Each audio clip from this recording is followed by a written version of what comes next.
నవరాత్రుల్లో రెండవ రోజు బాల త్రిపుర సుందరిగా అమ్మవారు భక్తులకి దర్శనం ఇవ్వబోతున్నారు. మరి అమ్మవారిని ఏ విధంగా పూజించాలి ఏంటి? బాల త్రిపుర సుందరిని మామూలుగా అమ్మవారి యొక్క చిన్నపిల్లగా భావించేటటువంటి దశ అన్నమాట. లలితా త్రిపుర సుందరి యొక్క బాల్యావస్థని బాల త్రిపుర సుందరి అంటారు. అంటే ఇక్కడ ఏంటంటే బండాసురుడితో లలితాదేవి యుద్ధం చేసేటప్పుడు బండాసురునికి పుత్రులు ఉంటారన్నమాట, 8 మంది. ఈ 8 మందితో అమ్మవారి బాలాస్వరూపమైనటువంటి బాల త్రిపుర సుందరి యుద్ధం చేస్తుంది.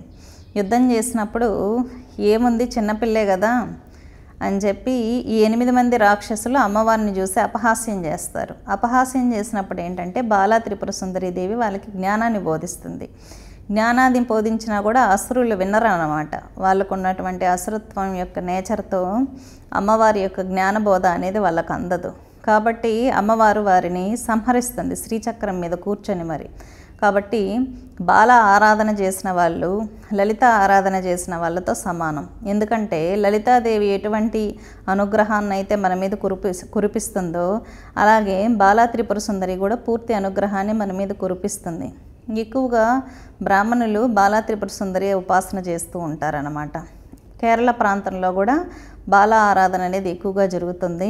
అమ్మవారి ఎవరైతే బాలస్వరూపంలో ఆరాధన చేస్తారో అమ్మవారు చిన్నపిల్ల స్వరూపంలో మనకు స్వప్న దర్శనాలు ఇవ్వడం కానీ, మన ఇంట్లో అమ్మవారు చిన్నపిల్ల రూపంలో గజ్జలు కట్టుకొని తిరుగుతూ ఉన్నట్టు దర్శనాలు ఇవ్వడం కానీ జరుగుతుందన్నమాట.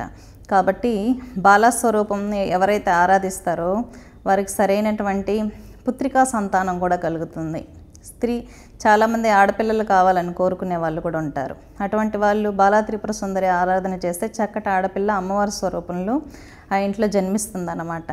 చిన్నపిల్లలు ఏవైతే ఆడపిల్లలు ఇష్టంగా తింటారో అటువంటి వాటిని అమ్మవారికి నివేదన చేయడం అనేది చాలా ఉత్తమం.